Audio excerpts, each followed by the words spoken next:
right, good evening, folks, and welcome to the Diehard Racing League K&N Series.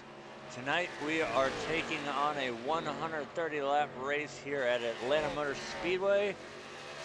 Right now we are in open qualifying, which we do for all races other than plate tracks.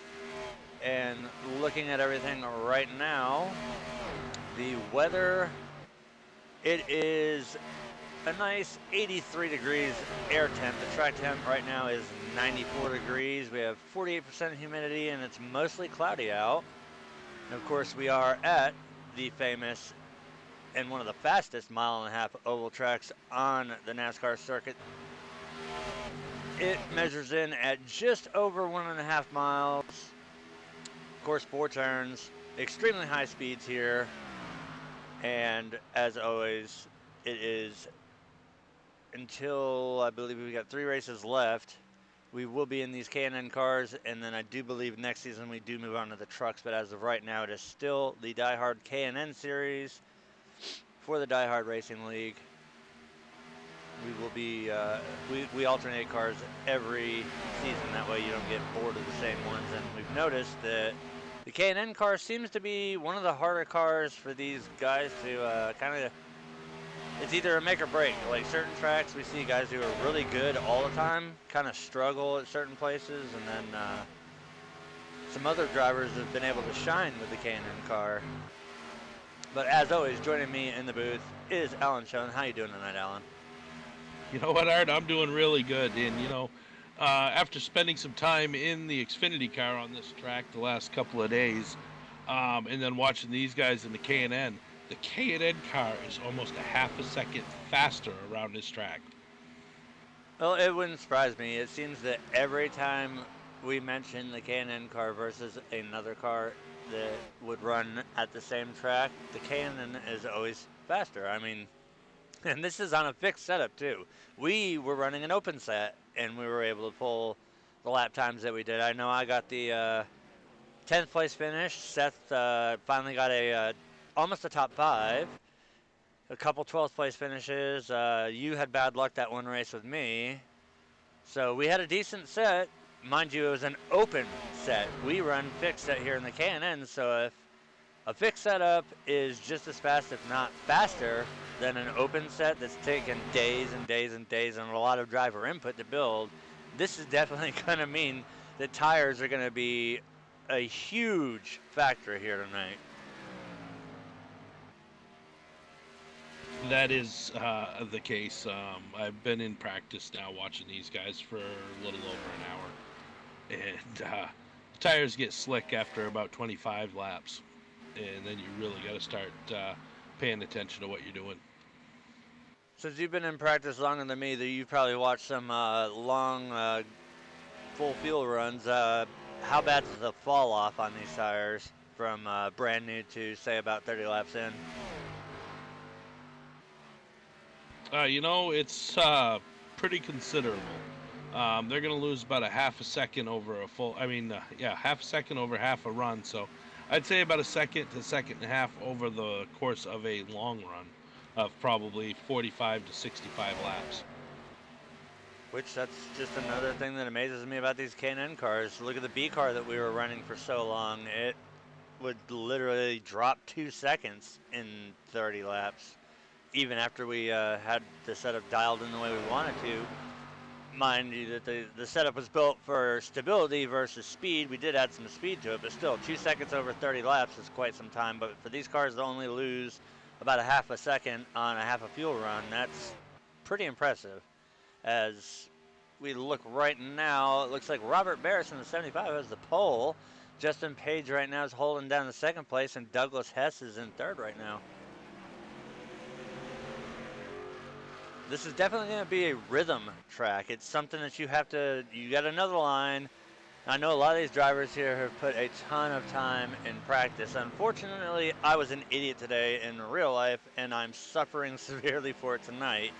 So I'm very glad that I'm in the booth, because I definitely would not be able to race this race in the condition I'm in right now. But these guys put in a ton of time and a ton of effort in practice. Some of them run even longer than the distance that the actual race is.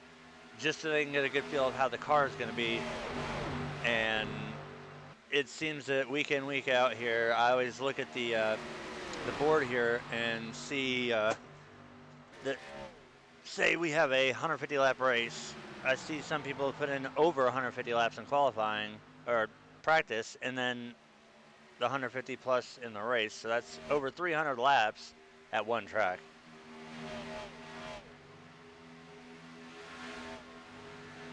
Yeah, a lot of these guys do a lot of practice laps. I can take a look here, just a sec.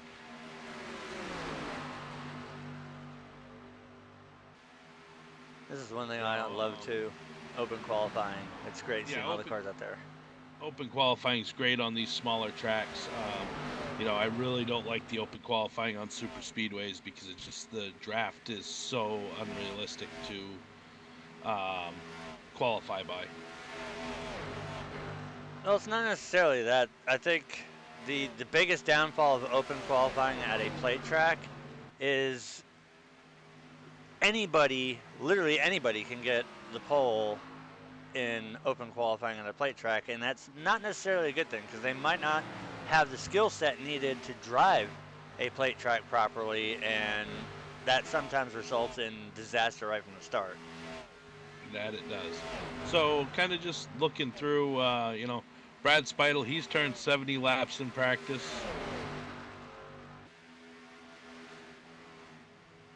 James Brown, he's turned 62. Which is impressive for James, because usually he runs about 5, and then he's like, oh, I'll figure it out as we start the race. The 28 of Adam Nowinski's run 141 laps in practice. That does not surprise me one bit. Adam is one of the guys who is in here from the minute the room starts and is always consistent about logging a ton of laps.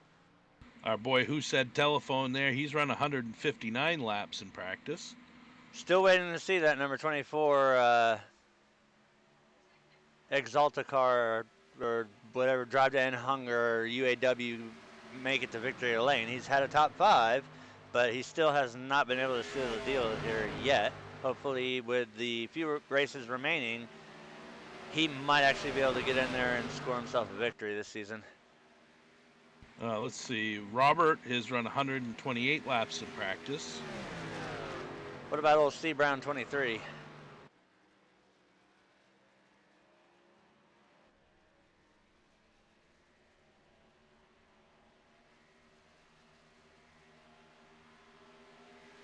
According to the practice board, it says none. That's about what I figured, which is fine because we all know Corey likes driving a car that is completely out of control, wrecking loose. And these K&N cars are definitely the exact opposite of that. They just get tighter and tighter and tighter as the run goes on. So it's probably not going to be a surprise to see that Corey will not qualify well, even though it is open qual. But the biggest thing that we have to talk about tonight is going to be tire management and when and who you're going to pit with. I mean, it's not as big of a deal like a plate track where you have to come in with somebody else, otherwise you're totally screwed. But it is nice to be on the same pit sequence as somebody else and you can work with them throughout the race, because this may be a 1.5 mile track, but the draft does still have some effect here, especially with these cars, as we know that the speeds with these cars are up so much more since the low downforce have come in, that the front stretch and the back stretch, we definitely will still see opportunities for drafting. So it's always nice to be paired. But if we stay green flag for an extended period of time, long enough to get green flags, that'll spread the field out enough to where if we have to green flag pit again, that you really don't have to worry too much about where you come out, or you just have to worry about hitting your marks in the box and getting a good time in, making a clean entrance to pit road, and most importantly, a clean exit, because I've noticed from the bottom of the apron to the side of the apron, going up on the track, it is a violent transition. So we might have to watch a few cars making it a little bit antsy up there and getting a little bit loose trying to merge onto the track. I know the B car is very prone to it, but the checkered flag has come out here in qualifying, So as soon as the session state advances, we will get the eagerly awaiting U.S. Army Marching Band to give us our national anthem, and then we will go right into the gridding order and onto the race.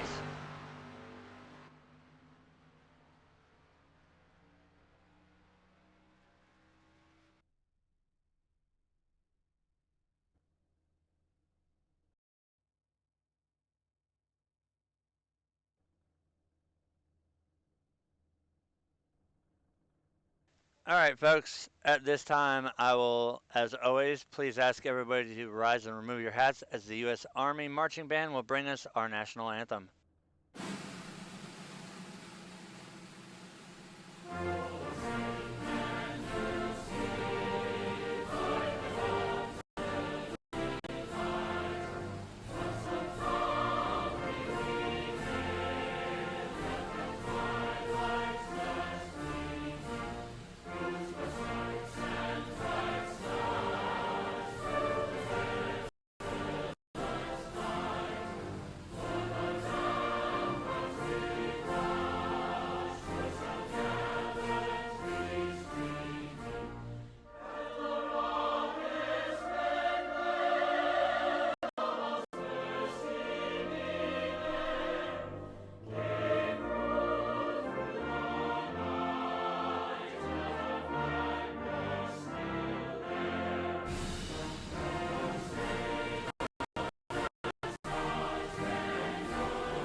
All right, spectacular job as always, but I expect nonetheless from my own personal branch, the U.S. Army. Going through the gridding order tonight, we have the 75 of Robert Barris starting on pole. Starting outside of him will be Justin Page in the 19. Row 2 will consist of the 31 of Douglas Hess and the 77 of Seth Schultz. Inside row 3, we have Kevin Trzynski in the 22. Brad Speidel in the number 5 will roll off 6th, excuse me. Rodney Kramer in the 6th car rolls off 7th. Chris Ostrander 8th. Corey Brown in the 23 will roll off 9th. Rounding out your top 10 will be the 8 of Randy Arms. Craig Embry in the 87 will start 11th. Cody McFadden in the 64 12th. James Brown will roll off 13th. Brandon Hartwell 14th. Adam Nowinski 15th. Tim Sandlin 16th. Caleb Thompson will roll off 17th. Zach Michael 18th. Josue Tellez 19th, and rounding out our top 20 will be Michael Tant. 21st, we have Rusty Farrell. 22nd will be Rich Blake, and that will round out our field as the pace car is making its way down the backstretch. We are less than half away from taking the green flag here for 130 laps at Atlanta. Alan, any final words before the pace car dives off and we let these guys have at it? You know what? Let them have at it. Let the big dog eat, because this is going to be one fun race. That it is. I've been waiting for a track like this to roll up because I love seeing these cars at intermediate tracks. So the pace car makes its violent dive down pit road. Wait, green flag is out. We are underway with the Diehard Racing League here at Atlanta Motor Speedway.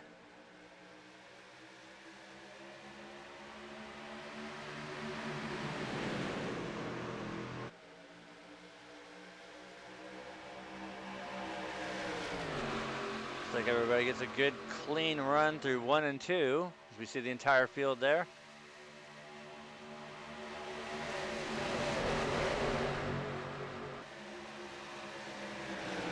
See teammates there, the 73 of Chris Ostrander and Randy Arms. They are both from Anarchy Motorsports.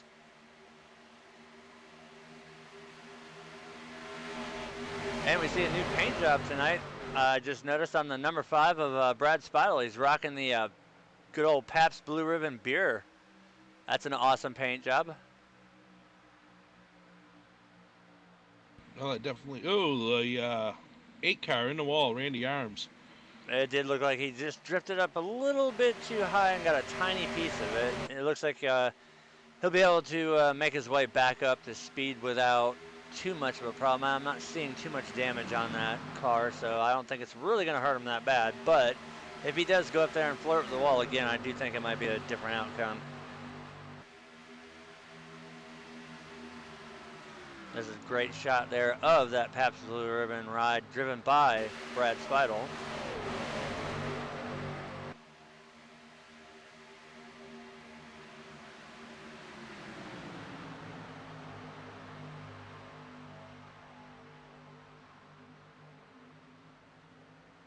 So out front right now, it is still Robert Barris with a half or 5/10 of a second lead. But now we see that there's a battle up front.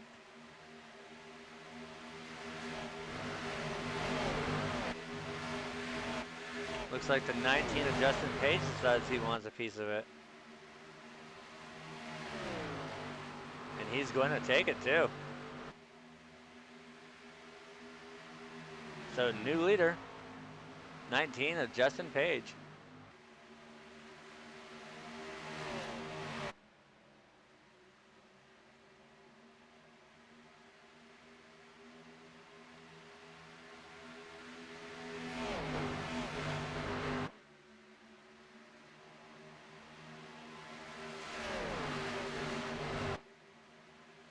Right now we see the 19 and the 75. They seem to be making a little bit of a breakout on third place of Seth Schultz. They've got just over a half-second lead on him. So right now you got to be thinking, what's their strategy? Go hard right now, hope for a caution, or if they put in enough practice laps, you think they might have found the right line and they're able to push these cars a little bit harder than the rest of the field, or potentially maybe is everybody else just playing it safe? I think you've got a lot of guys just playing it safe there, Art. You know, it's a long race. You got 130 laps. You know. We've got one blown up already. I do believe that is Zach Michael making his way down pit road.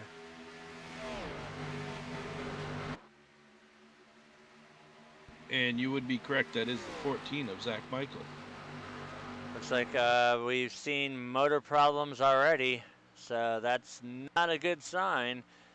Track isn't necessarily blazing hot, but it is not as cool as we have seen like with the B Open Series or even the B Fixed Series. So we've already had a motor detonate. That's unfortunate for the 14. That's going to undoubtedly probably end his night very early. They'll probably load that car onto the hauler and go back to the shop and wait for next week to roll around and give it another shot. But right now out front, it's still Justin Page leading with a 0.2 second lead over Robert Barris, and almost a full second now stretched out over third place of Seth Schultz.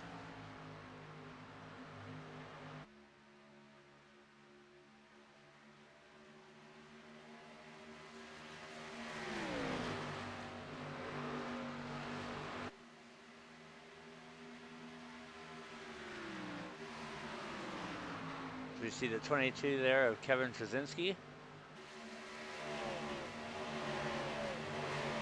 All right, I do have a report on that 14 situation there. It does look like he tried to pass the 25, and the 25 kind of come up and caught him in the left front and sent him up into the wall. It's definitely not the way you want to start your race off, but we did see even the 8 car of Randy Arms. You see he's got some right rear damage on that car as well too, so it looks like he might have made some further contact with another car. As a matter of fact, let's go take a look at the number 8 car, because it looks like it's pretty torn up on that right side now. Oh, look at his left front is heavily damaged. He's got some severe damage to that 8 machine.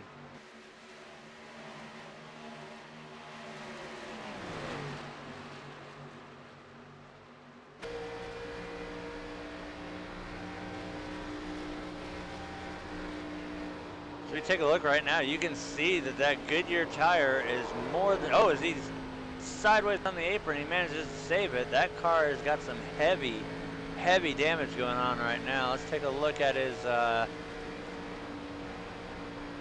right rear and see if we could see what's up with that too. That one doesn't look too bad, but overall, that car is definitely hurting. It was actually pretty good to see a shot from his left front suspension as he got that car sideways there on the apron and managed to save it. But once again, heavy damage there on the left front.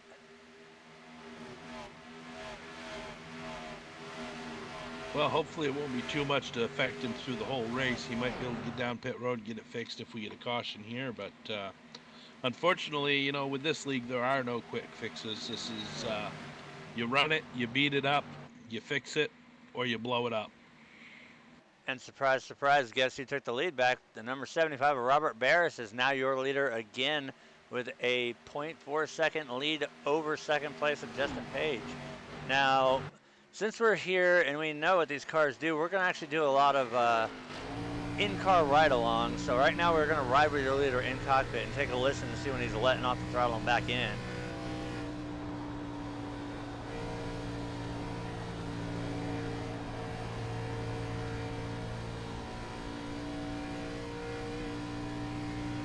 We also have the RPM bar up too.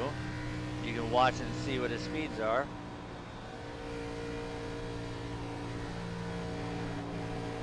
Now Robert is one of our drivers that is running a direct drive wheel, so he has every little bump, every little rut, every little seam, he will feel directly through his wheel versus a lot of people that still run the G27s or the G29s, although my G29, I can feel some of it, but it's nowhere near as severe as, say, like an AccuSim or a OSW, anything that's direct drive. Everything is just ultra violent with those wheels. It almost sounds like he's getting off. Oh, caution.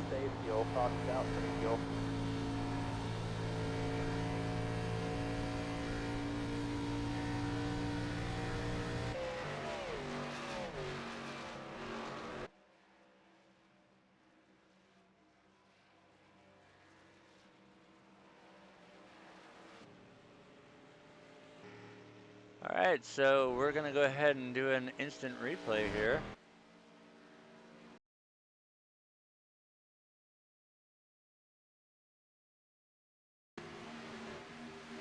So you see right here, battle going on between the 25 of Rusty Farrell and the 50 of Michael Tant.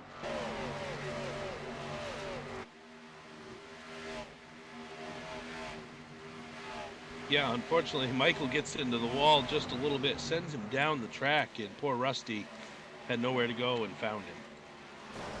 Oh, we hear the hard hit for Tant into the wall. Luckily, it looks like Rusty only caught a little piece of that, though, and was able to spin her around and get her fired back up and back in gear. So it doesn't look like the damage may be too severe on it. I hope we see it's not smoking, so that's always a good sign for these K&N cars, but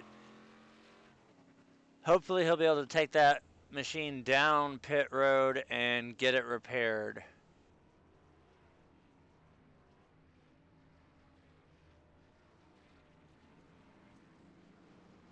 Rusty does a really good job of getting that car wound back around. Meanwhile, we see everybody spitting off pit road. Justin Page is going to end up winning the race off against Robert. We see the 73 of Chris Ostrander, the 8 of Randy Arms still on pit road, as we see the 68 of James Brown making his way off of pit road. Both the 73 and the 8 are also now down and away, so that's good to see. It looks like everybody is going to make it back out on the track.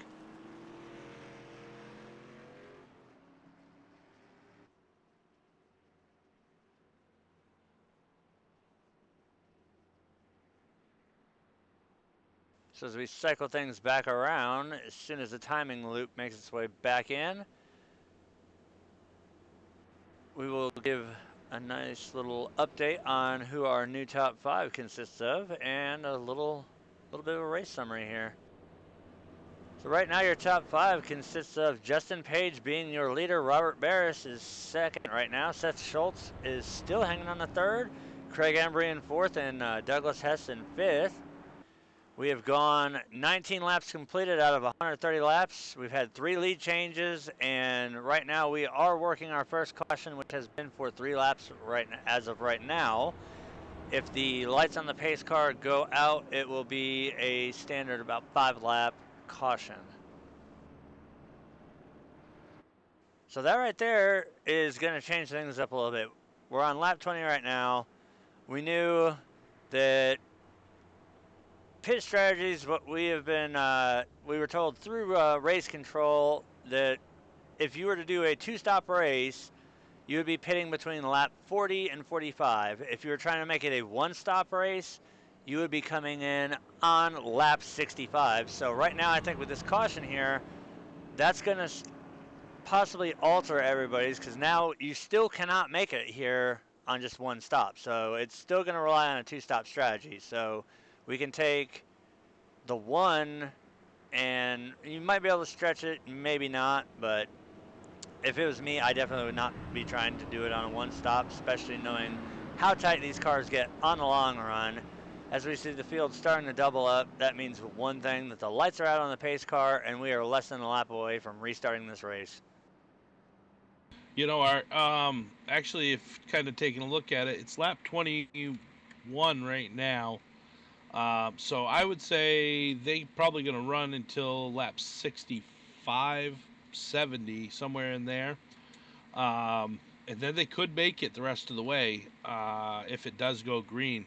It's just going to be really hard on the tires.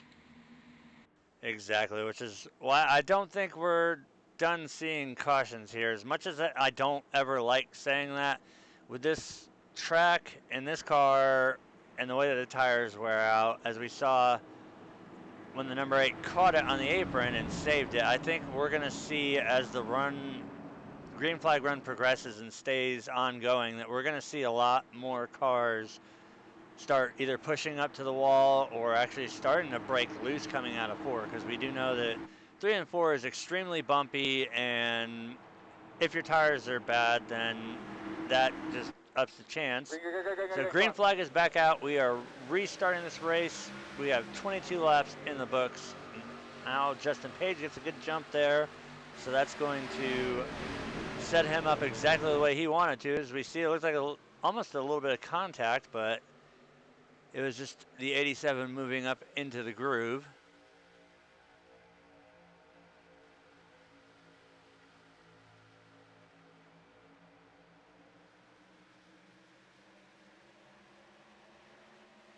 So right now, as Justin Page comes to the start-finish line, he's going to have a 0.2 of a second lead over second place of Robert Barris. Craig Embry is going to make his way up in the top 3 now, as he makes it around the 77 of Seth Schultz. That'll put Seth back to 4th.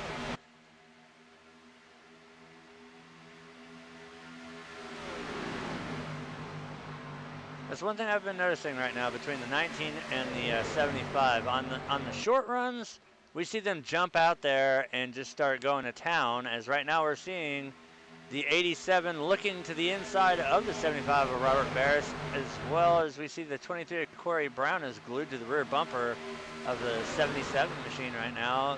I bet you that we'll see Corey try and make a pass here soon, as we can see that Craig has managed to get around Robert, so that'll advance Craig up to 2nd place and push Robert back to 3rd. As Corey looks low on the 77 here, he's going to try to take the pass on the inside of turn 1. And he will complete that pass, so that will move Corey Brown up to 4th and cycle Seth back to 5th. Meanwhile, Douglas Hess is still sitting right back there. He's in 6th place. We see the 64 of Cody McFadden, see the 5 of Brad Speidel, the 22 of Kevin Trzynski, the 88 of Brandon Hartwell, the 24 of Josue Tellis, and the 12 car of Caleb Thompson, all in this front pack here.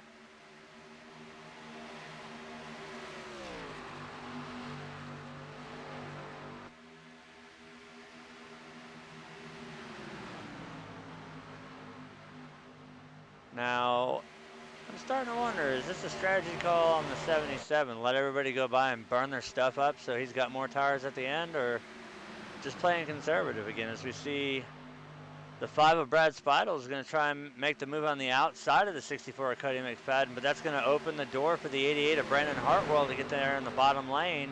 See what Brad can do here. As Brad Speidel takes it to the outside to pass the 64. Great piece of driving right there. He got that car to plant on the outside line, and he got the spot.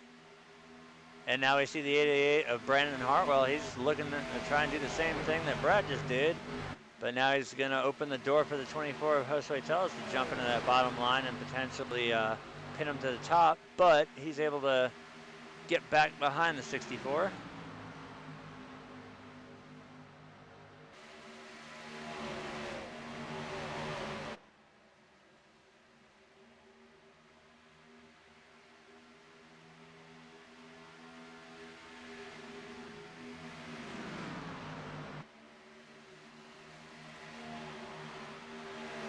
We see the 31 of Douglas Hess is glued to the back bumper of the 77. He's going to duck to the inside, and he's going to try and make a run going through 3 and 4 here to get the spot away from Seth.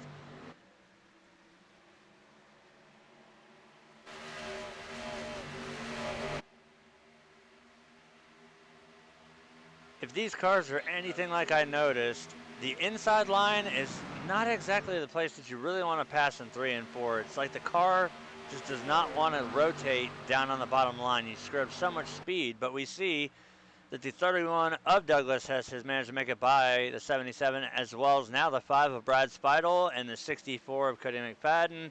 I think right now we've got a train forming right now, and Seth is just hung out there on the high side. Yeah, I don't believe Seth really cares for that upper lane all that much here. His car just doesn't seem like it really has the speed out there, but maybe he's going to move on back a little bit, not drive his car quite so hard for these first few laps. I have absolutely no clue as to how these cars handle, because I think I ran maybe 1 or 2 official races when they were here at Atlanta, but the B car, we all know, especially with the setup or even the fixed setup, it loved running the middle to the outside groove. It was absolute junk on the inside. It was wrecking loose on the inside. You couldn't make a pass, and it seems that the same thing is playing out here with the K&N cars. They like the outside better than they like the inside, especially through 1 and 2, because there's a slight depression going into turn 1 that even with our setup for the B cars, we noticed the cars did tend to get a little bit of a, you could feel that the car would have some negative preload, and it'd feel like the car would want to just kind of go in a 4-wheel drift momentarily, but it would come out of that. But turn 3 and 4 is far bumpier than 1 and 2, so the bottom line severely suffers when it comes to trying to make a pass on the low line, which is why I think we're seeing the drivers making the pass in that middle to upper groove, because it's a little bit smoother up there, and they can keep their speed and momentum coming out of the corner into the quad oval. Yeah, and of course we all know what that depression in 1 and 2 is there. That's where the tunnel gets to the inside of the track is, and for some reason over the years it's just continually sagged in more and more, and this track definitely needs a repave. Well, it's the same exact thing that's happened with Texas, because if you take a look at Atlanta Motor Speedway and Texas Motor Speedway, they are pretty much identical other than being in different states, and the same thing has happened at Texas as well. You go into turn 1 there, you can feel that little depression in the track, and that's exactly what Alan just said. It's the tunnel for all the officials, all the haulers, anybody who gets to the inside. As we see the 64, he gets a piece of the wall there, but that is the main entrance to get to the infield of this track here. As we see, there's also another tunnel just before you go into turn 3, but the main tunnel for the haulers and all the official teams and all that, they come in through turn 1, so that depression there definitely does need a repave. But I do think that if we did see a repave, we'd see the speeds drop tremendously here, because we do know that over the years, as we see the 8 car get the wall again, everybody's going to dive to the inside to get around him. Good job by Randy with keeping it up there. Poor Randy, I think he's just got a wall magnet tonight. That's not the first time, and it might not be the last time that we're going to see that 8 car in the wall. Like mentioned earlier, as the run goes on and these tires start to heat up, especially as we see the 73 get sideways, that shoots Rodney Kramer hard to the inside wall. He locks it down, but that motor there, we did see smoke come out of it. Hopefully it's not terminal. We're gonna go and ride with the 6 right now, unless he would reset his car to pit road. It may have been a terminal event there on the 6 of Rodney Kramer.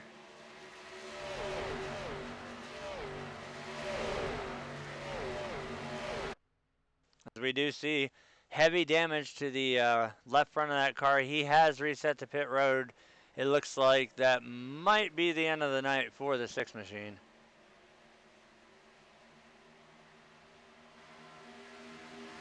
And that's being called as net code, as the drivers are talking about it now.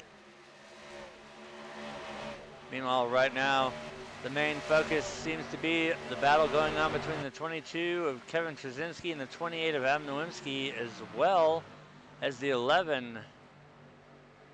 Right now we see Adam, he's trying to work that upper groove.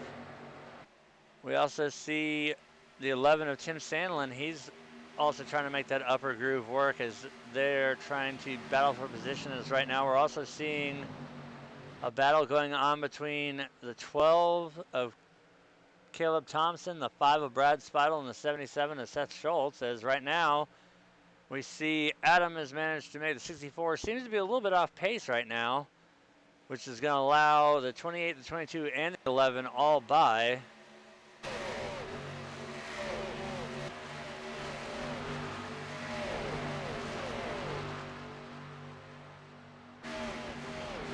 But out front right now, it is Robert Barris. Oh, we have a caution on the track.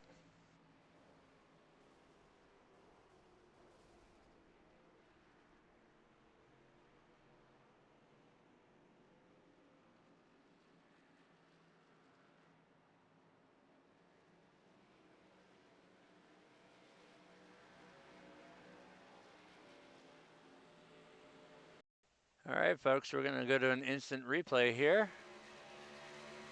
See exactly what brought out this caution. See the 87 of Craig Embry and the 23 of Corey Brown. They're making their way through turns 3 and 4 right now. That is right there, battle for top 5 position.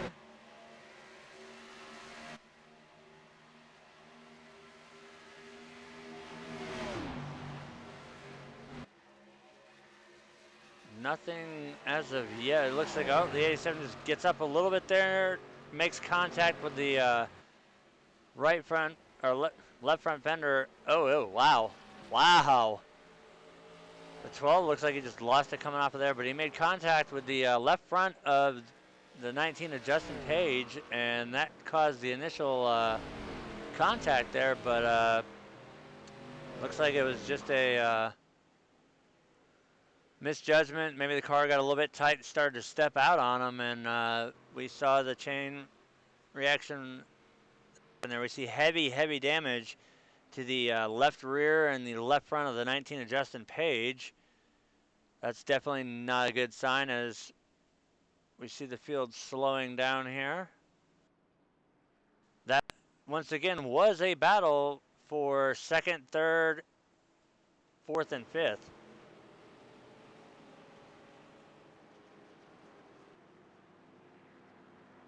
I mean, you can see that right now that Impala is kind of looking more like a Malibu right now.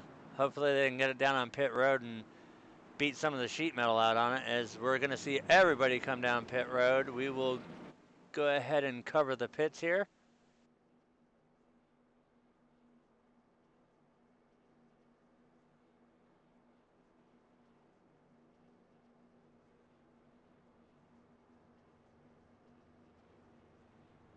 We see some damage on the nose of the 23. Looks like he had a little piece of that action.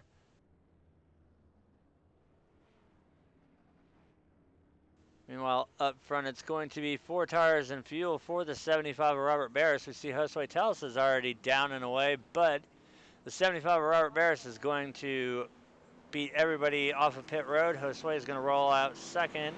Looks like Douglas Hess will make it out third, and the 77 of Seth Schultz will make it out fourth. Well, this caution actually sets them up to pull this off in a 2-stop run, basically, or one more stop after this one, because original pit stop should have been for a 2-stop race would have been somewhere around lap 40 to 45, so they're right in that pit window now.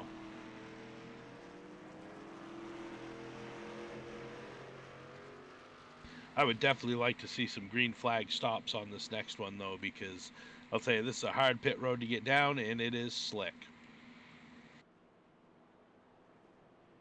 Hopefully, as we come to lap 45 here, that we will see a lot of green flag racing as we see another car making its way back out on the track right now. As we are working our second caution of the race. And this one appeared to have fallen almost identical to the first one, about 20 to 22 laps. The first one came out on right around lap 19-20, and this one coming on just over lap 40, so it seems that they've spaced the cautions perfectly. It's almost like Monster Energy is somehow transmitted itself into iRacing, and we are now working in stages.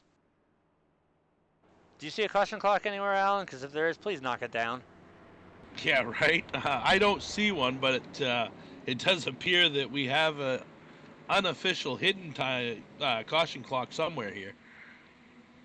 Well, I will get my binoculars out, and I will start spotting all over the track, and I will have every team here have their spotter when they're not busy, especially in idle times like this during caution, looking for that damn clock. And if we can find it, we will have that thing absolutely obliterated so we can do green flag the rest of the race.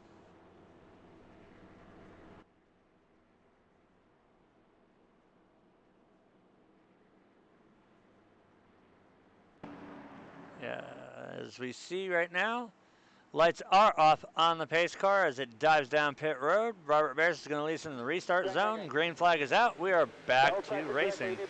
And he gets a heck of a jump start there. Amazing start.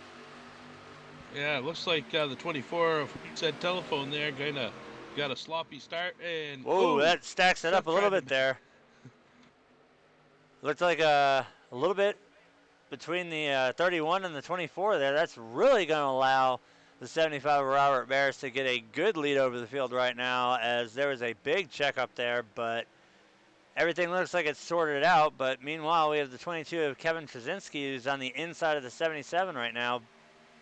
That looks almost like somebody might have missed a shift going into fourth, going into the turn. I'm not sure, but we have the 23 of Corey Brown looking low on the 88 here. So given that we are back to green flag, we are going to give you our real-time top 5 right now. Your leader is the 75 of Robert Barris, but as you can see, the 24 of Josue Teles, he is right on the back bumper of him. 24 car right now is your second place car. Douglas Hess right now in the 31 is your third place. The 77 of Seth Schultz is your fourth place car, and rounding out the top 5 will be the 22 of Kevin Trzynski. As we see, new leader now. Josue Teles is going to take that spot away from Robert. So with that being said, we're going to pull up our race summary right now, and as I come to the new timing loop, it should score Josue Teles as our leader, which will make 5 lead changes, 48 laps complete, 2 cautions for 8 laps.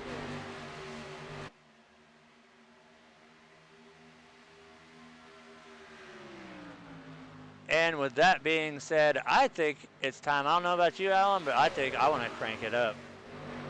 Oh, definitely. It's definitely time.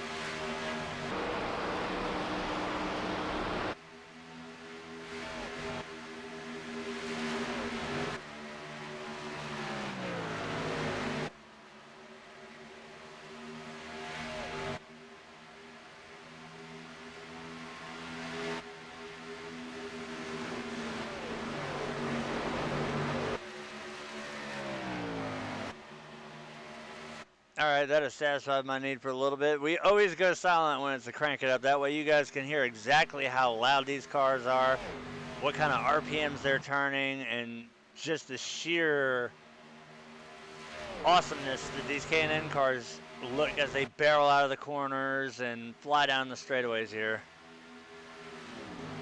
And while we were in Crank It Up there, Corey Brown has made a couple of passes here as he tries to reel in the 31 of Douglas Hess here.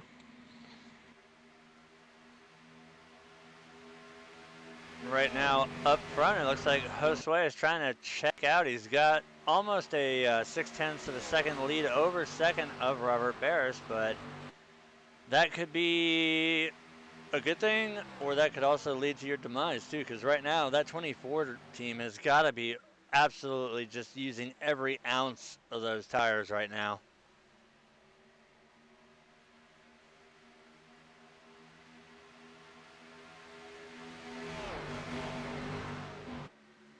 You know, his car's running pretty good there. I hope he's saving a little towards the run here, because if not, these guys are going to chew him up and spit him out in about another 5 to 10 laps. Well, it was looking for a second like his TV panel is going to say hasta luego or hasta mañana, but right now that 0.5 of a second lead has shrunk now to a 0.3 as we see Robert starting to reel him back in, but we're still only 55 laps in out of 130, so anything is still possible. So let's see how long this 24 can hold off the 75, the 31, the 23, and the 88. And, you know, Art, just to bring it up a little bit here, you know, that 24 car, you know, he joined the league 2 seasons ago, I believe, and he wasn't the greatest racer at the time. He was kind of a little bit slow and a little bit all over everybody. And over the last couple of seasons racing with us and racing with a couple other leagues, he's gotten a lot better car control, a little bit better racecraft. So my hat's off to him. No, I think the entire league benefited last season when we ran the Xfinity cars, because we ran the trucks for so long that we just got burned out on them. And then when we switched to the Xfinity car, we saw a lot of drivers who weren't particularly good at certain tracks. They excelled at tracks they normally would struggle. It all comes down to the way that the car handles and basically driver preferences. And it seemed that we saw a lot of breakout drivers when we ran the Xfinity Series last season. And now with this being the K&N Series, we've seen the same repeat cycle of events. We've seen certain people who have been terrible luck at a lot of these tracks. We've seen them be able to break out and really shine just due to the simple fact of a car change, as next season we'll be going back to the trucks, which honestly I can't wait for that, because it's been a long time since we've been back in the trucks. It'll be great to see them back out on the track again, but this K&N season so far has been absolutely amazing. We have a very, very tight points battle going in both divisions for Division 1 and Division 2. Division 1 right now, your leader right now is the 75 of Robert Barris, and all he has to do pretty much to lock that down is have good finishes the rest of the race, and he will lock down the championship yet again. And while we've been talking about some of these other drivers and whatnot, downtown James Brown has moved up to 8th position and rolling his way forward through the field. You know, I always wondered that, like, we give James a really, really hard time in TeamSpeak every day. I mean, we absolutely put the screws to James, and he takes it with stride. So you got to wonder, when he's in his little happy zone here when he's racing, does he have I Feel Good playing in his head, or is he singing that while he's driving the car? You know, I don't know, but I tell you, he's doing a lot better as well. I mean, when he first joined in the league, we couldn't get him not to run people over. So, you know, to see where he's at today, he's doing a lot better as well. I think the one milestone that stood out the most is when we ran the Flatfoot Series. We actually had to make a rule change to the series because James was able to go 50 laps at Daytona on 1 tank of fuel. So we actually physically had to extend the races by 10 laps just so James couldn't win a race by making it by not pitting, period. And to this day, I still don't know how he pulled that off. I have no idea. I swear to God, he had a 5-gallon gas can in the back seat that he just would not fess up to. Because James, like a lot of these drivers, like the 10 of Todd Cray, who I don't believe we saw him roll off tonight, so that's going to hurt him in the points a little bit. But Todd has a background with the actual Xfinity Series, but back then it was the NASCAR Busch Series cars. He's ran in the actual Busch Series. James comes from a short track racing background. He used to race trucks.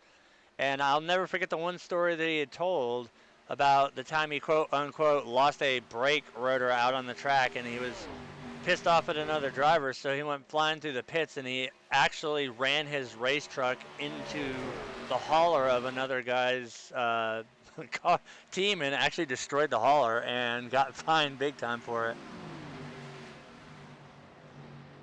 As he's looking low on the 8 of Randy Arms, trying to take that 7th position away here. James is definitely a character, and I mean, as much as we try to break him, he just takes it all with a laugh and a grin. So it just goes to show that we have got such an amazing group of guys, because there's a bunch of us like me and Mike and you. We can really get pretty bad when it comes to insults and just absolutely dogging on somebody, and it's good to know that everybody in the league can dish it out, but they can take it too. It's just a great thing that we know that we can say something off kilter to somebody and they know that we don't mean it. We're just messing around, and they can fire right back with something. Yeah, that's definitely true for most of our guys, but you know, I'm watching this battle back here in 7th, 8th through 10th here, and Randy is just falling further and further behind as the 5 and the 11 got by him, and now he's under fire by the 22 as well. Maybe that 8 machine is still suffering from a little bit of damage, or he just really can't find a line where he feels comfortable with that car, because that is an AMS teammate there, the 22 of Kevin Trzynski.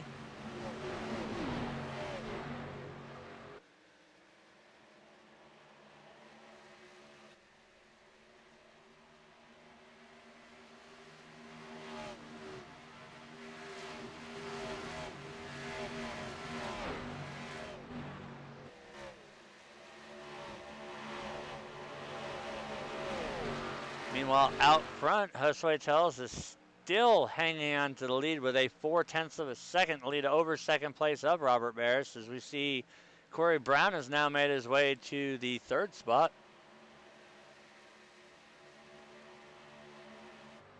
As we see the 8 making his way down pit road.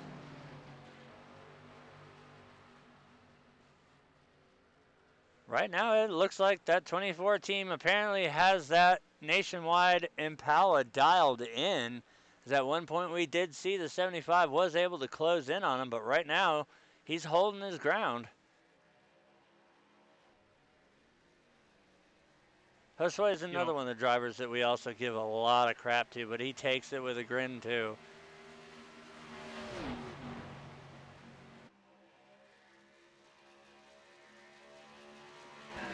You know, our looks like we started the race with 21 drivers. We only have 13 on the lead lap. The 73 at Chris Ostrander is 1 lap down. Everybody else is 18 or more.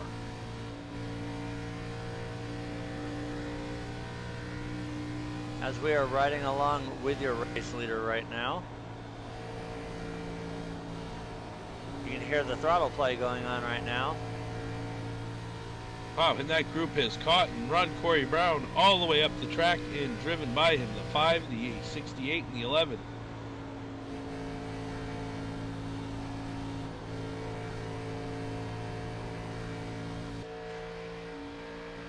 As you can see right now, looking back, it seems that 1 and 2, being the 24 and the 75, your first and second place cars, have walked it out to a 3.3 second gap. So right now it's a 2-car breakaway between the 24 of Josue Tellez and the 75 of Robert Barris. I think right now Robert is just letting Josue get out there and lead some laps.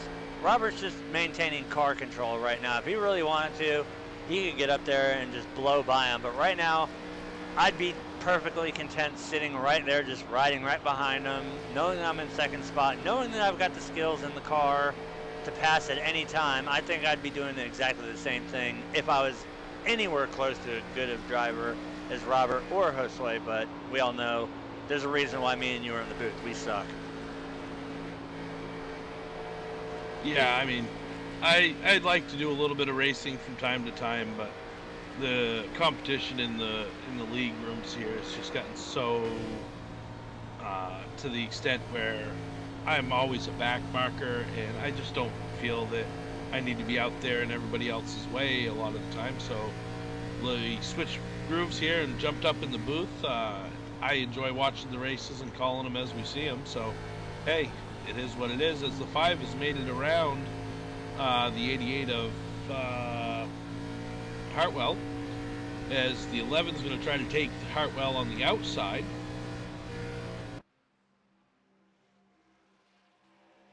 Yeah, I couldn't have said it better myself. It's not necessarily that we are back markers, but the fact that we just don't have, for some reason, we can't get the cars the way we want them. We're not as technical of a driver as these other guys are. I mean, they put a ton of time into racing. I, for one, did not hesitate to jump up in the booth because I like watching and calling these races a lot more than I did racing them, because I honestly did feel like I was just a rolling chicane when I was out on the track. There were some places that, yes, I knew I was going to be fast at, but so was everybody else. But then you come to a rhythm track like here at Atlanta. I've already been in the wall a few times, probably taking somebody else out, so it's probably for the better that I'm up in the booth. I mean, I think we've all found our little grooves here at Diehard, and I know Mike took a break from racing because he absolutely hates the K&N cars, and he's doing a great job up in the race control booth. As we see the 11 hard into the wall, he's going to hold it up there so everybody can make it by. But we have all found our little niches inside the league here, with us being in the booth. As we see the 31 of Douglas Hess, he's going to make his way down pit road. We found our spot in the group up in the booth. Mike is in the admin tower right now, watching from race control. It's just, we found our spots to make this league as good as we possibly can.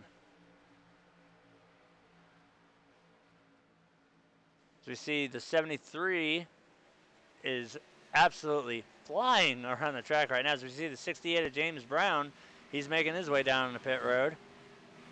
As well as the 28 of Adam Nowinski. The 73's hauling because he's got new rubber.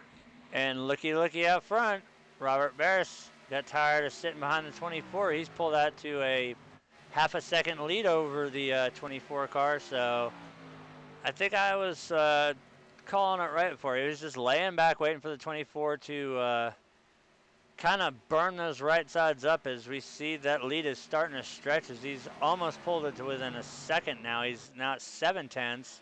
He's continuing to expand that, as we see the 8 of Randy Arms, who is not for position. He's going to get that lap back the hard way. He is on fresh tires versus the 75 and the 24. So as we come to lap 81, you got to wonder when drivers are going to start pitting. We should start seeing them anywhere within the next 10 to 15 laps for green flag pit stops. As we just turned on to 50 to go here, we have seen at least 5 drivers on and off pit road. So green flag stops are kind of starting, but I think you're going to see your next group of drivers here in about 5 laps. As stated earlier, right now you can do up to 65 laps on a single run, but with the tire fall off here, you definitely want to run, especially now that we are under 50 to go. You want to have, this is like the most crucial time of a race. You've got to time your pit stop just right. That way you've got enough car left, enough tires left, but you don't sacrifice too much track position, especially if it stays green. As we see the 5 of Brad Speidel, he's going to make his way back out on the track after pitting. So right now it's going to come down to how long you're willing to stay out on track and gamble losing track position. And ultimately you have to right now pull off a perfect pit stop. You cannot slide through the boxes. We know it's hairy getting on the pit road. We've seen, especially with the B cars, I know we've slid through our pit boxes. We saw it happening a lot. So you've got to be very careful entering your boxes you don't slide through, because that is a very costly mistake, as we saw earlier in the season. And I believe it was Martinsville, the 10 of Todd Cray. No, it wasn't Martinsville. It was Dover. It was Dover, where Todd Cray, under caution, had overshot his pit box because he slid going in. That cost him the lead and ultimately cost him the win.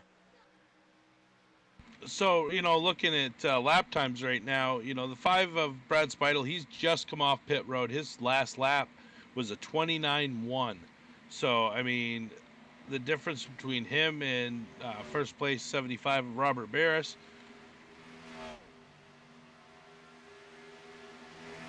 Robert ran a 31.164 his last lap. So, I mean, that's almost 2 seconds. Well, it is 2 seconds. A lap that those guys with fresher tires are making up on them. Meanwhile, we're looking at the stats right now of the 77 of Seth Schultz. Right now he's being scored in 9th place. He started 4th. His fastest lap was a 28.687. His last lap was a 29.073. And he is not on the lead lap right now, but that is because your lead cars have not pitted yet, so we will see that 77 start to move up the field order, as right now he is being scored in 8th, so he's already gained a spot. But right on the back bumper of him, we have the 22 of Kevin Trzynski, who is being scored in 9th. He started 5th. His fastest lap was a 28.716, and his last lap was a 29.475. So right now it's going to come down to who's going to push it harder and who's going to take it easier and basically wait to go. Yeah, because if we stay green here, that means, Seth pitted 6 laps ago, according to iRacing stats there. So he's going to have to run that car 50 laps on tires. Which is an extremely long time, at least for me. I mean, I know Seth put in, working on that B set, he probably put in close to 1,000 laps around Atlanta. So I don't think he's any stranger, even though we're in a different car, to running a lot of laps here. But if there's anybody I know who's learned how to manage some tires, it would be the 77 with all the time he put into that setup for the B car. So I think we'll see the 77 in the picture here towards the end of the race. Right now we have a new leader. Corey Brown has managed to make it around Robert and Josue, but I do believe that's because they are going to be pitting right now, so that will temporarily bring our lead to the 23, and now it's changed as well. It's to the 8 of Randy Arms.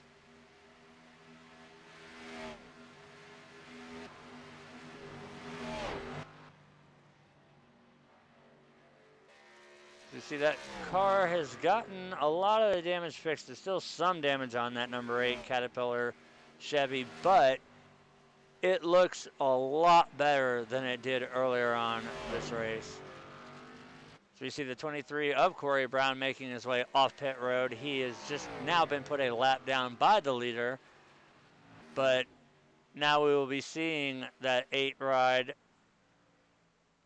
Well, he's on a different pit strategy, actually, because we saw him pit early Maybe he's going to stay out and try and keep as much of a gap as possible, because as of right now, he has a 9-second lead, or just under now a 9-second lead over second place of Douglas Hess. But I'm going to be willing to bet that right now, with the tires that are on that number 8, they're not going to hold up against the 31 and the 77's tires. As we see, that time is starting to dwindle down. It was at 9. They've reeled in almost a full second already in just a lap. Yeah, it'll be under 5 laps and they'll have him.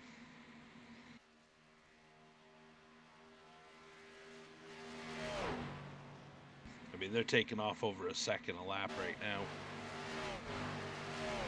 We have 39 laps remaining here at Atlanta Motor Speedway. While we're on this nice little green flag, and we've seen green flag pits, we're going to take a look at our top 5. Right now, your leader is the number 8 of Randy Arms. Second place, we can see that interval is shrinking very quickly. The second place car of Douglas Hess. Seth Schultz right now is in 3rd place, Adam Nowinski 4th, and Brad Speidel 5th. And a brief summary right now, we've completed 92 of 130 laps. We've had a total of 8 lead changes and 2 cautions for 8 laps.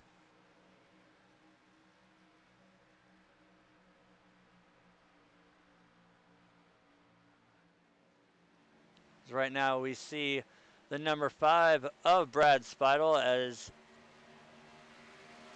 it's so much of a culture shock seeing that car all white, as all season we've seen it dark blue, but I'm absolutely loving the old school PBR paint job there on that 5 machine. Yeah, it's definitely a different change up there for Brad. Let's see, in the past, I know he's run the Good Times Ice, and then we saw the Keen Transport, and now Pabst Blue Ribbon. So I think Bad Brad's back in party mode now. He's got beer on the hood, beer on the deck lid. He's ready to go.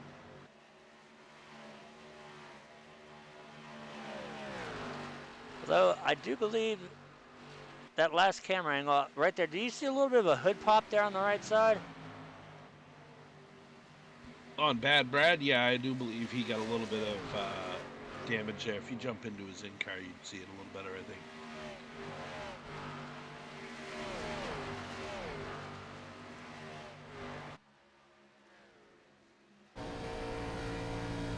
Just a minor hood pop. You can see it right there by the, hell, I don't know what bar that is. I know there's an Earnhardt bar, there's a Petty bar, and then there's another bar in there, but you can see there's a, off to the right hand of your screen there, that little bit of black right there, that is the hood pop that we were talking about, that we could see from the ESPN cameras.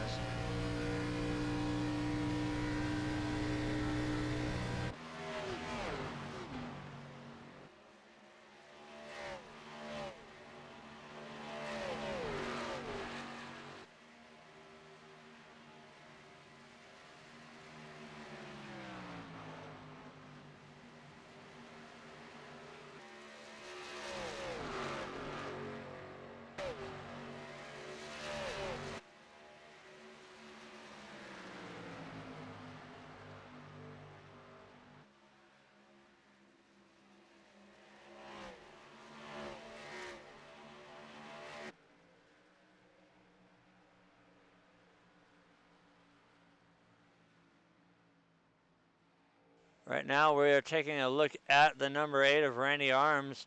That gap has gone from 9 seconds down to half a second as we see the 31 and the 77 make their way into the picture.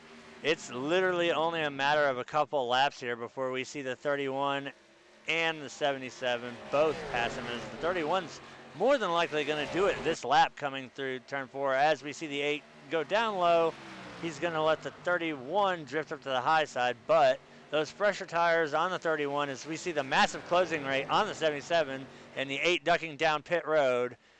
Randy Arms, your leader, is going to take the Caterpillar Chevy down pit road for a service. That will hand your lead over to the 31 of Douglas Hess and move The 77 of Seth Schultz up to second spot, which will bring the 28 of Adam Nowinski into the top 3. I've been waiting all season to see one of my paint jobs go to victory lane, and right now, my paint job is currently sitting in second spot.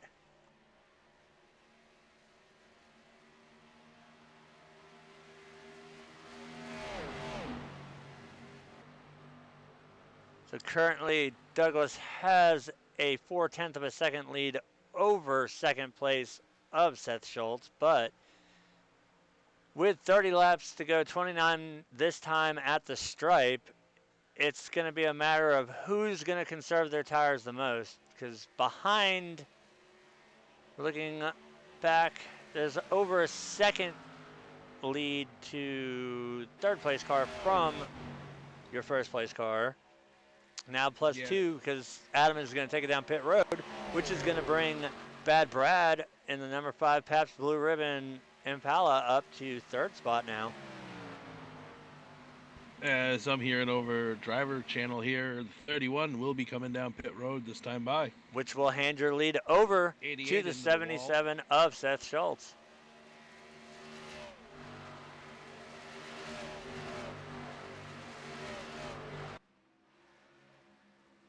As we see the 73 of Chris Ostrander, he's going to move around the 5 car that is not for position. But the car behind Brad now, the 22 of Kevin Trzynski, is for position because he is now your third place car. Now my question is, these guys that are just now coming down pit road, are they going to have enough laps to get from a lap down back up and get back into the lead if the leaders don't pit? Right now, as long as we stay under green flag conditions, I don't know if that's possible. I think right now they might have sealed their fates on that last pit stop. But as we've seen in any race, you can't rule out anything. There could be a late race caution that's going to level the playing field. Everybody has a chance to go down there and get 4 fresh Dr. Feelgoods, 2 tires maybe, 4 tires. I don't think we'll see any 3-tire stops, especially for a run where we're under 30 laps. But all it would take right now would be a caution, and that would be a complete total game changer. As we see the 73 of Chris Ostrander is going to go around the leader and get his lap back once again the hard way, as we've seen him do multiple times tonight.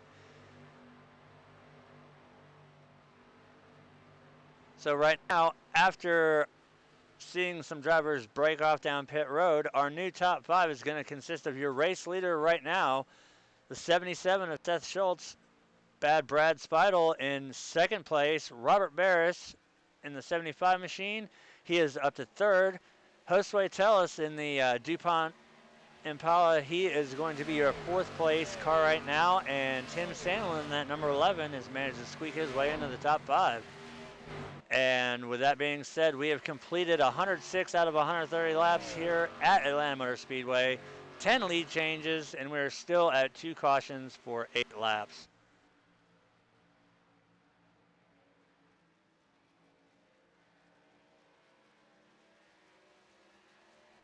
As right now, your leader has a 1.3 second gap behind the second car, which you can see right there. As now we're seeing the 75 of Robert Barris. He is in the picture. He wants a piece of getting second spot back, as he is all over the bumper of the 5 car. The 5 is going to go up, which is going to give the inside line to the 75. Let's see what he can do here. Now, the 75 has a straight, clean car. We did notice that there was a slight hood pop on the 5, so this being an intermediate track, aero is not really a huge factor, but with the speeds that are carried here at Atlanta Motor Speedway, the draft still kind of does play a factor in it. As long as you can be behind another car that's quick, you're going to still have the draft there. So right now, it's not Daytona, it's not Talladega, where if you have so much as a crease anywhere on that car, it's going to upset the aero on it. you can still wheel a car with a considerable amount of damage and still be fast as long as you're able to stay on the bumper. As we're seeing right now, the 75 of Robert Barris is absolutely on the move as he's going to go to the high side.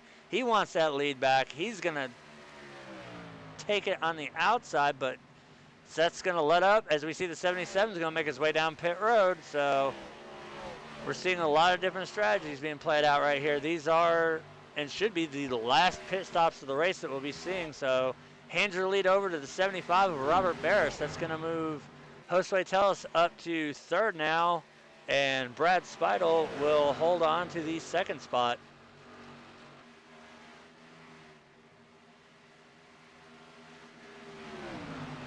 So we see the 31 of Douglas Hess. He pitted earlier.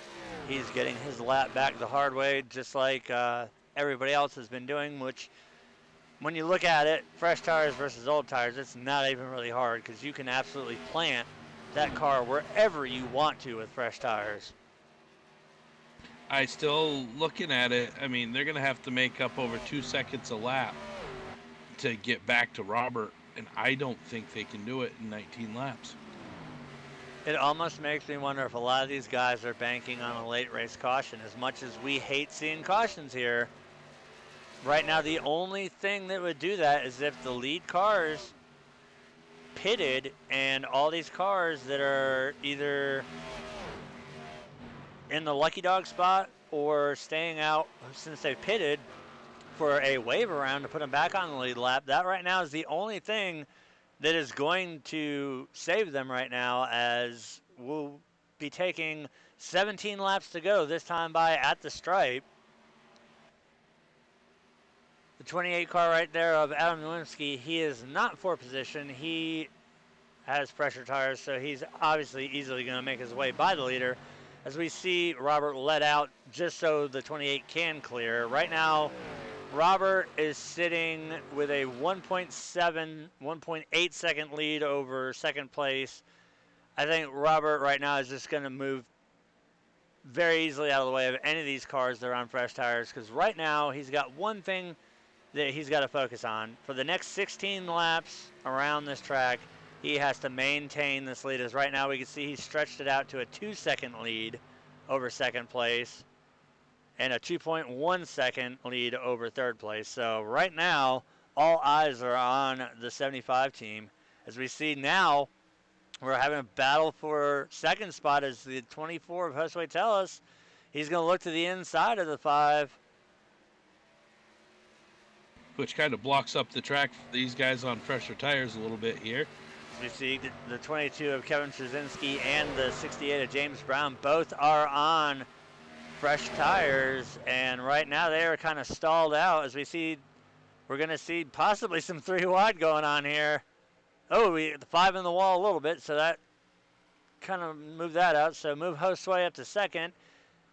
And James, look at James go. Look at this. James is actually challenging the 22 coming out of 4 here, and he's going to try and take that spot, but he's not going down without a fight. So your new second place car is the 24 of Josue Tellus, who is 2.6 seconds behind your leader right now. Let's see if he can close that gap here with 14, coming to 13 laps to go here at Atlanta Motor Speedway. And James just took that 9 spot away. Once again, folks, we see cars when we're calling out about the lead pack that it's not for position, but there are battles going on all over the track because there are several cars that are on the same lap sequence as others. As right now we see the 68 and the 22 are going to catch up to the 75, who is your race leader right now. Once James passes Robert, he will be back on the lead lap. Same thing with the 22 of Kevin Trzynski. As we see, he's going to dive low coming out of 4 here. That will put him back on the lead lap. So right now, that's about what you want to do. You want to get ahead of the leader in case a caution does come out now, so you can take advantage of everything possible. As we see the 77, he's going to dive low. He is on pressure tires. That's going to put him back on the lead lap. Right now, it still boils down to Robert just maintaining the lead that he has, as he will be coming to 11 laps to go, this time by at the line.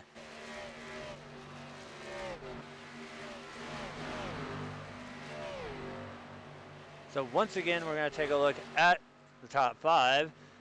Right now, your race leader is the 75 of Robert Barris. Second place is Josue Tellus, who has a 2.4 second deficit he needs to make up. The number 5 of Brad Speidel is sitting in third place with a 2.9, now a 3-second interval between him and the leader. Corey Brown has made it up to 4th spot, but he's got almost 6 seconds that he has to make up on Robert here with 10 laps to go.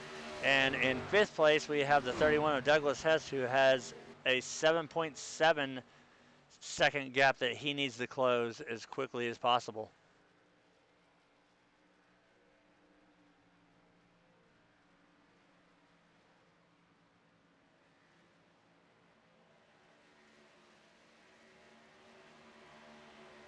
I'm not really seeing the times fluctuate all too much. So right now, Robert is sitting very pretty right now with a very healthy 2.5 second lead with under 10 laps to go here.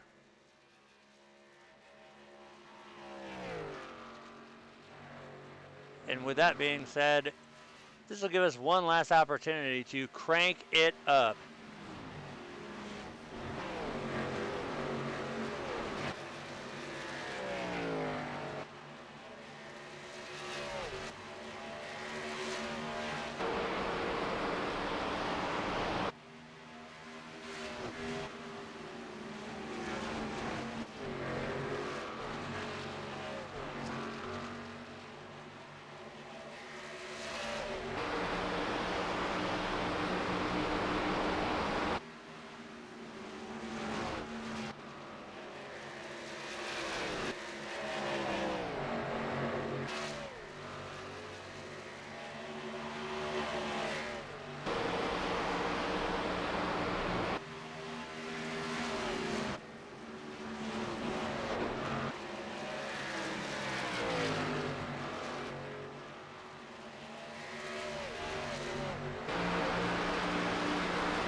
All right, we always love a good crank it up cam. Right now, we are going to go to the 24 car, who is your second place car right now.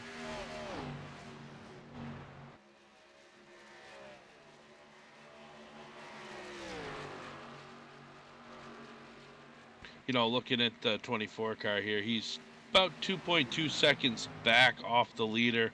You know, it looks like he might be starting to reel him in a little bit, but I still believe that Robert's got a little more under his gas pedal than the 24 does. Well, looking at it, he started 19th, and right now he is occupying that second spot. He's led 28 laps here. His fast lap around here has been a 28.640, and his last one was a 31.115, so he's actually closed in a little bit of that gap. It was a 2.5 second gap. Now he's brought it down to 2.2. But as we come to 4 to go this time by the stripe, I don't think right now he's got enough to finish it off. But if the 24 car does manage to maintain his position right now, which it looks like, as long as he keeps it all 4 wheels pointed in the right direction and the greasy side down, he is going to come home with his best scoring finish to date with the Diehard Racing League here with a second place finish.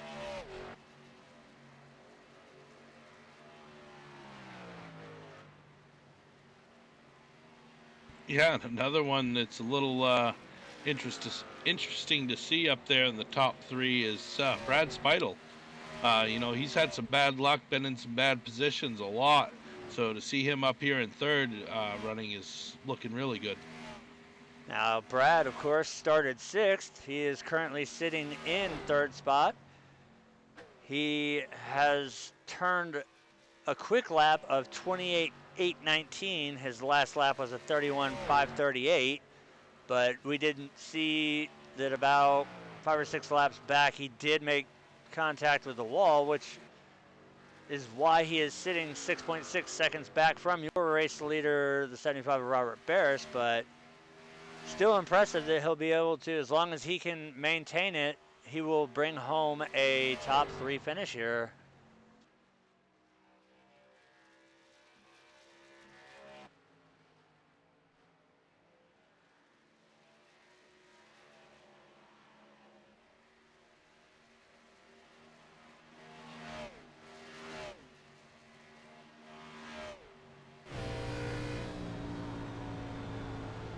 And we are here now on the last lap at Atlanta Motor Speedway. We are going to ride this last lap with your race leader, the 75, Robert Barris. All he has to do is make it through the last 2 turns and bring it across the stripe, and he will be your race winner here at Atlanta Motor Speedway.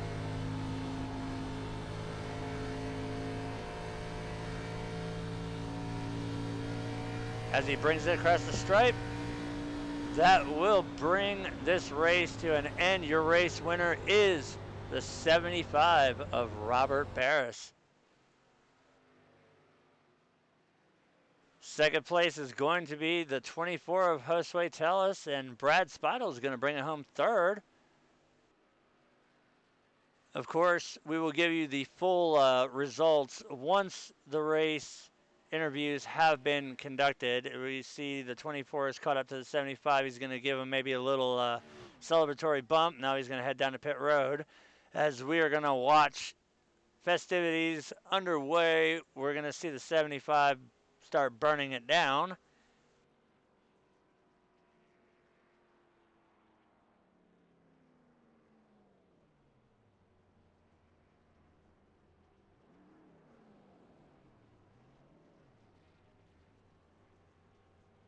In typical fashion, I think this was branded by Alan Kawicki after winning a race.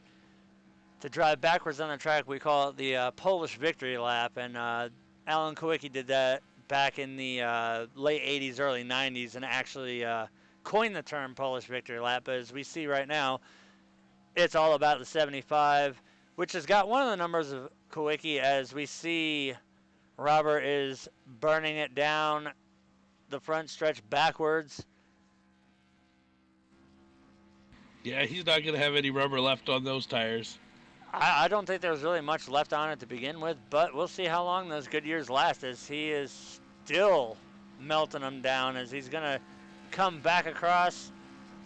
Expect the flag man to throw that thing through the window. Hopefully it doesn't fall on the ground like it did with Brad Keselowski's car a couple times, but as he is still, that is like the most impressive rolling burnout I have seen yet. I can't even do one that long.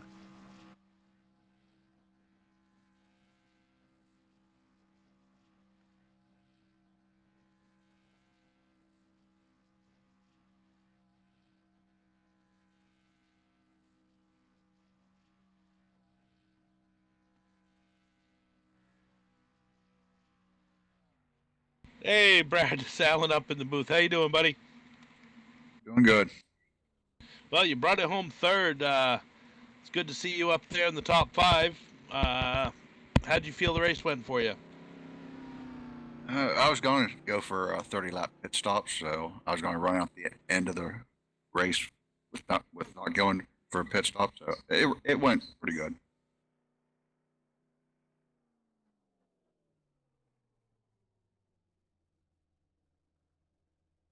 Well, that's we've seen you have a lot of difficulty. The last few races through the seasons, being in the wrong spot, the wrong time, and getting your car caught up.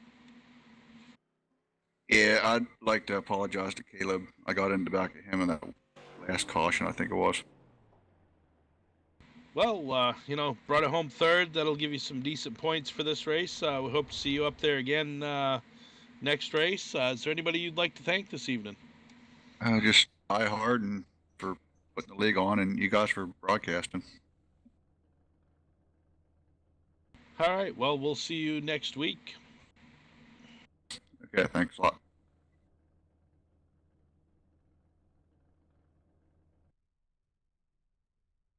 That was our third place finisher, Brad Speidel. Next, we will bring in the 24 of Josue Tellez.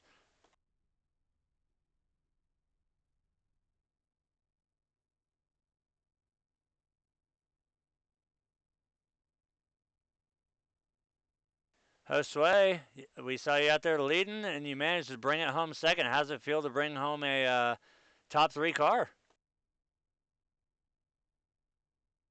It was a team effort because I mean the caution pit stop where we came in fifth and came out second, that put us in a great spot. Well, we saw some.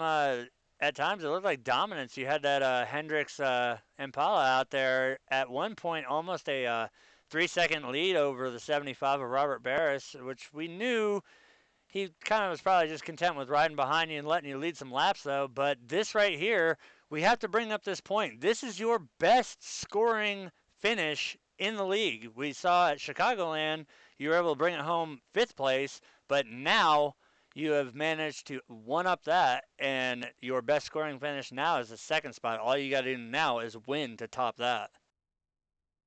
Yeah, hopefully next week it goes well and we do get a win.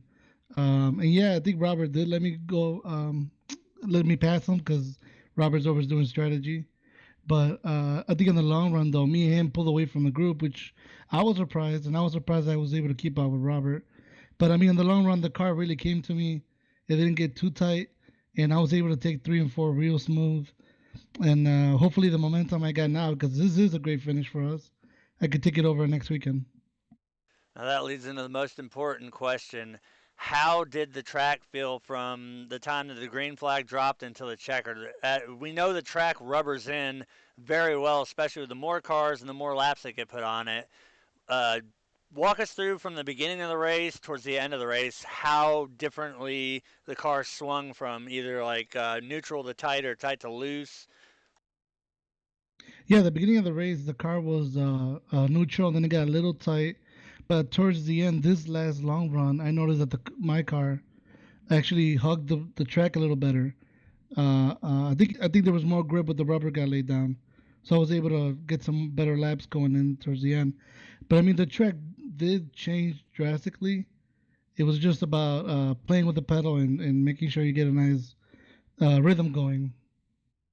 Well, you definitely showed us that because we did multiple shots tonight of the leaders in car. We were listening to throttle control, and we could hear as the run would go on that everybody was kind of feathering the gas through the corners, but we really didn't see the speeds drop nowhere near as say like the B cars did, where you'd lose 2 to 3 seconds over a 30 lap, 35, 40 lap run. These cars would only lose about a half a second to 45 seconds over a run. So that really had to make a huge difference. And the two cautions that we did have spread out almost identically. It was about 20 laps apart that led to the green flag pit stops seem to have definitely worked well in your favor, and you brought it home second. So, with that being said, congratulations on that finish. Is there anybody that you'd like to thank?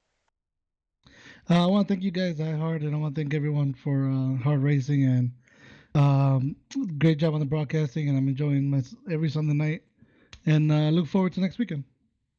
All right, buddy. Well, hopefully next week you can repeat this performance, but do it one better and bring it home in victory lane. Yeah, hopefully I'll be pushing for it.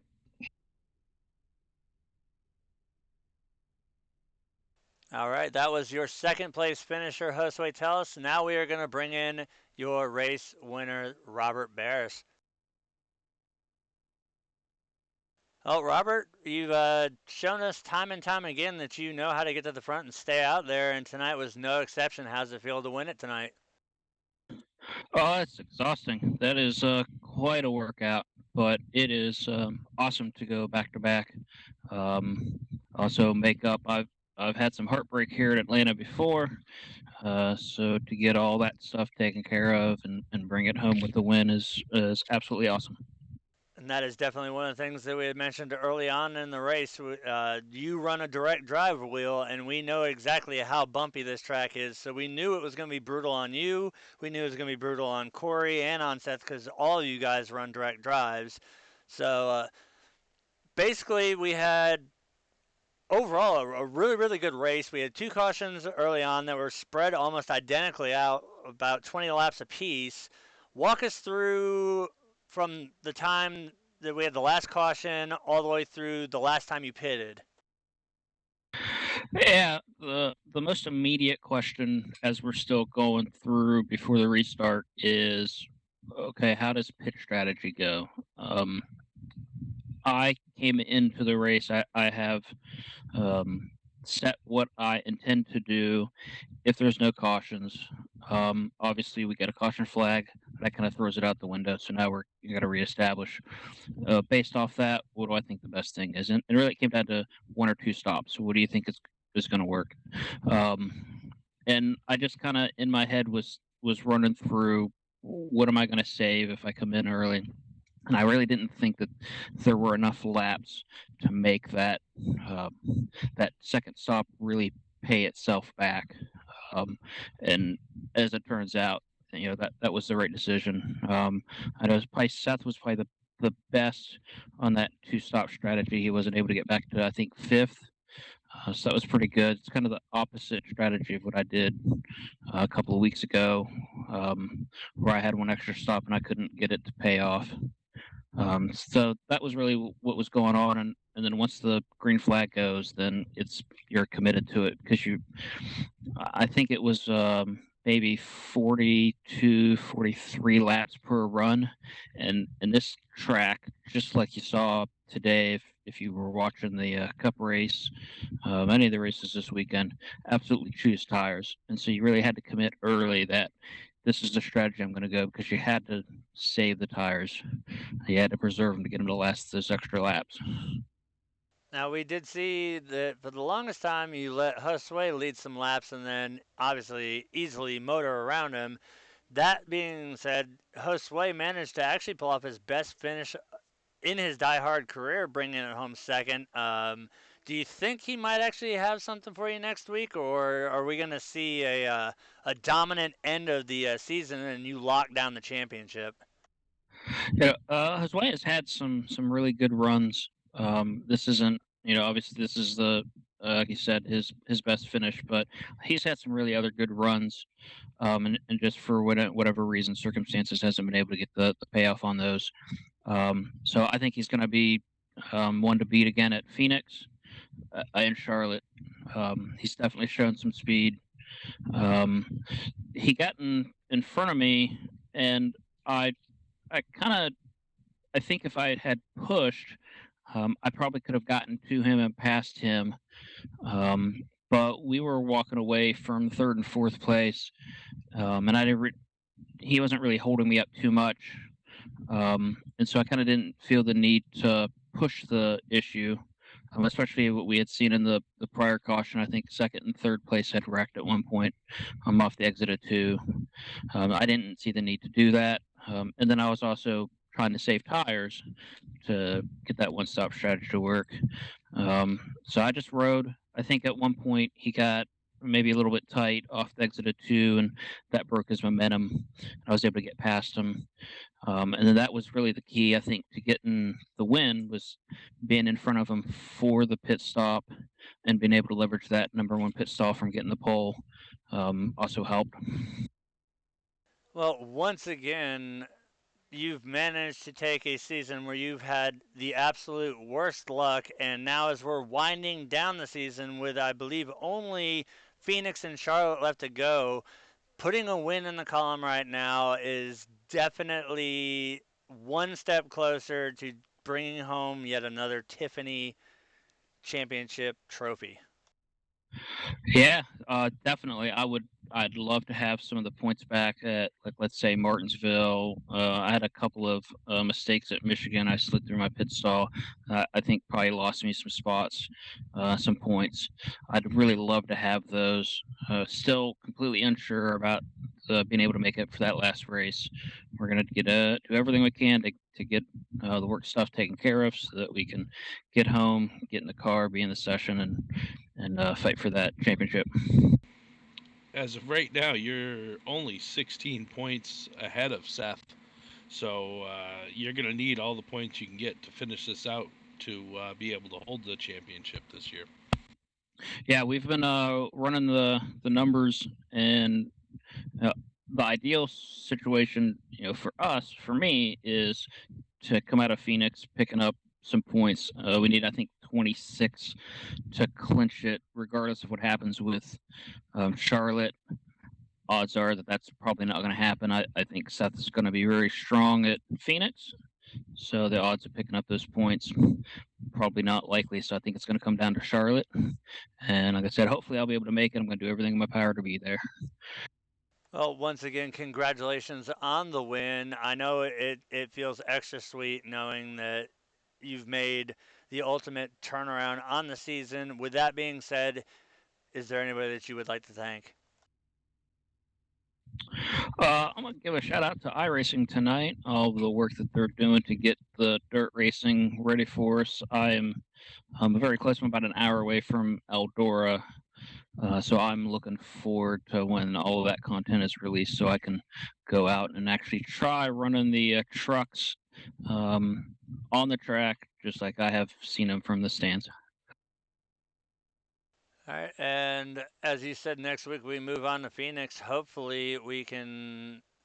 You said that Seth's probably going to be a very dominant force there, but hopefully we can see you rip back-to-back wins and absolutely just seal it down to where you wouldn't even have to show up to Charlotte and still win the championship.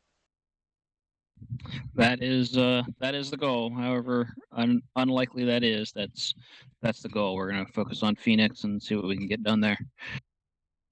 All right, we won't hang you up any longer. I know we've gotten yelled at by your crew chief already. They need you down in victory lane. Once again, congratulations on the win, and we'll see you next week at Phoenix. Thanks.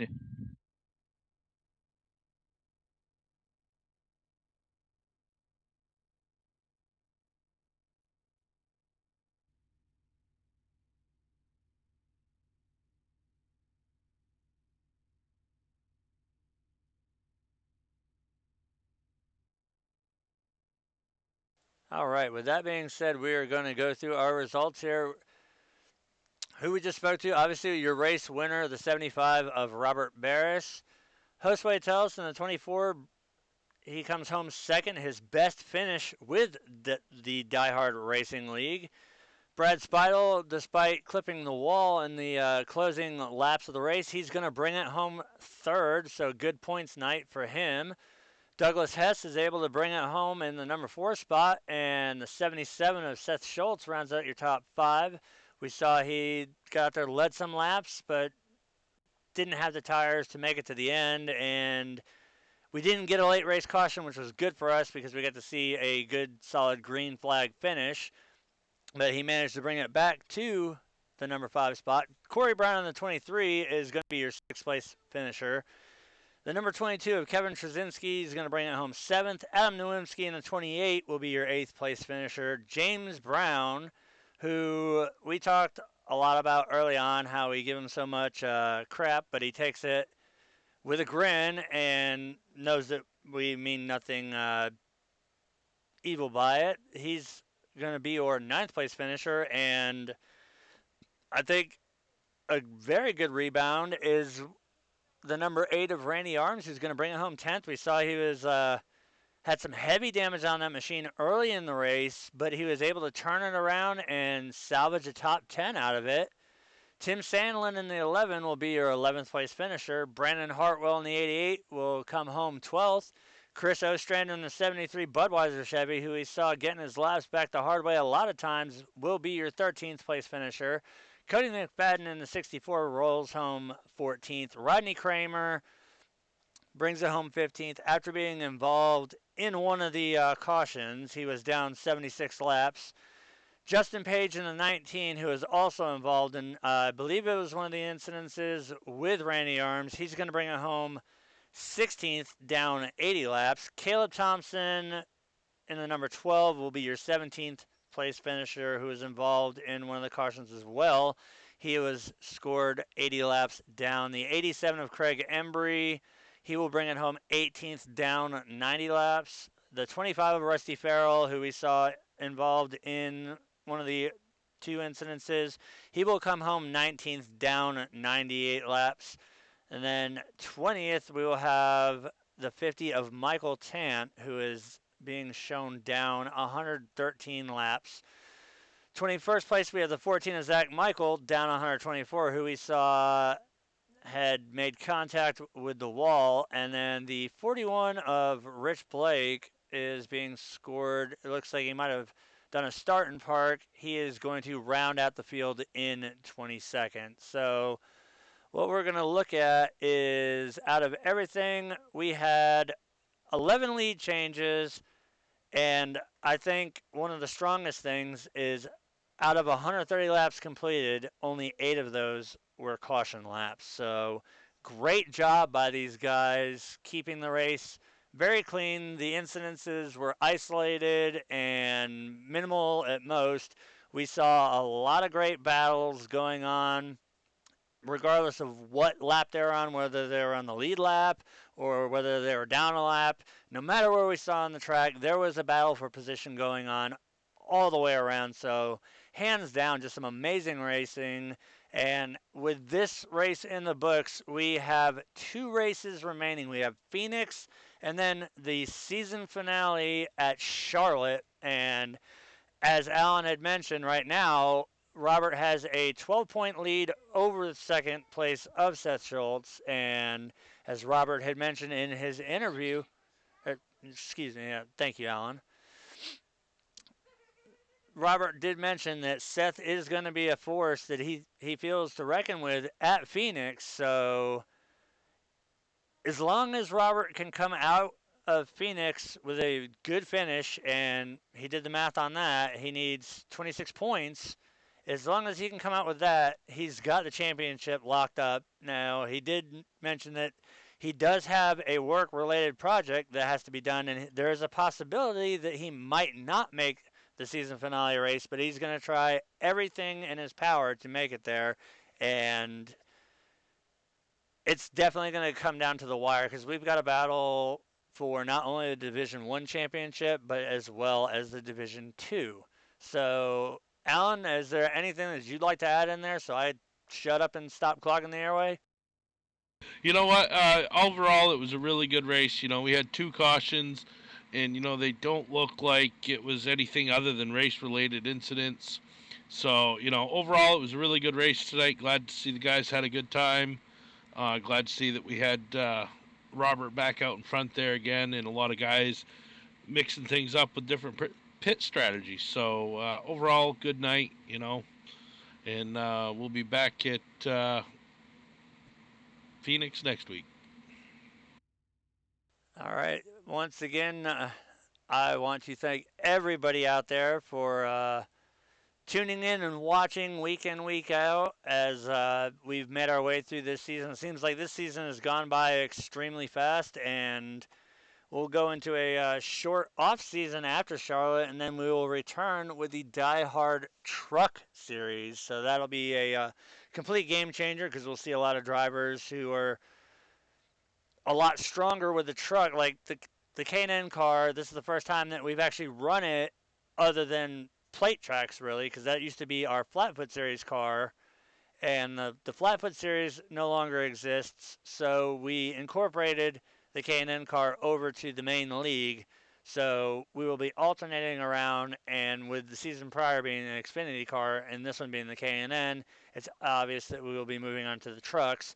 So either way, so far this season with the K&N car, we've seen some of the best racing happening. We've seen some of the most how did that happen moments happen during the season. But all in all, so far, it has been hands down one of the best seasons race-wise, especially being up in the booth to watch and to be able to call. And just a huge shout out to everybody in the league for just having such a positive attitude. We don't see anybody who ever does any retaliations against anybody. If there's a problem with another driver, they're more than willing to talk it out with each other in team speak, which speaks volumes for the drivers. Their racecraft, I mean, hands down, every week they just put on one hell of a show, and it just absolutely makes me proud to be part of this league. And since we will be moving into the off season, I believe we will be doing a couple recruiting races. So down in the description, there is a link to the Die Hard League website, which is also the direct link for Die Hard Live TV. I'm Art Peck for Alan Shaw, and this has been another Diehard Live TV broadcast of the Diehard Racing League, and we will see you guys next week at Phoenix.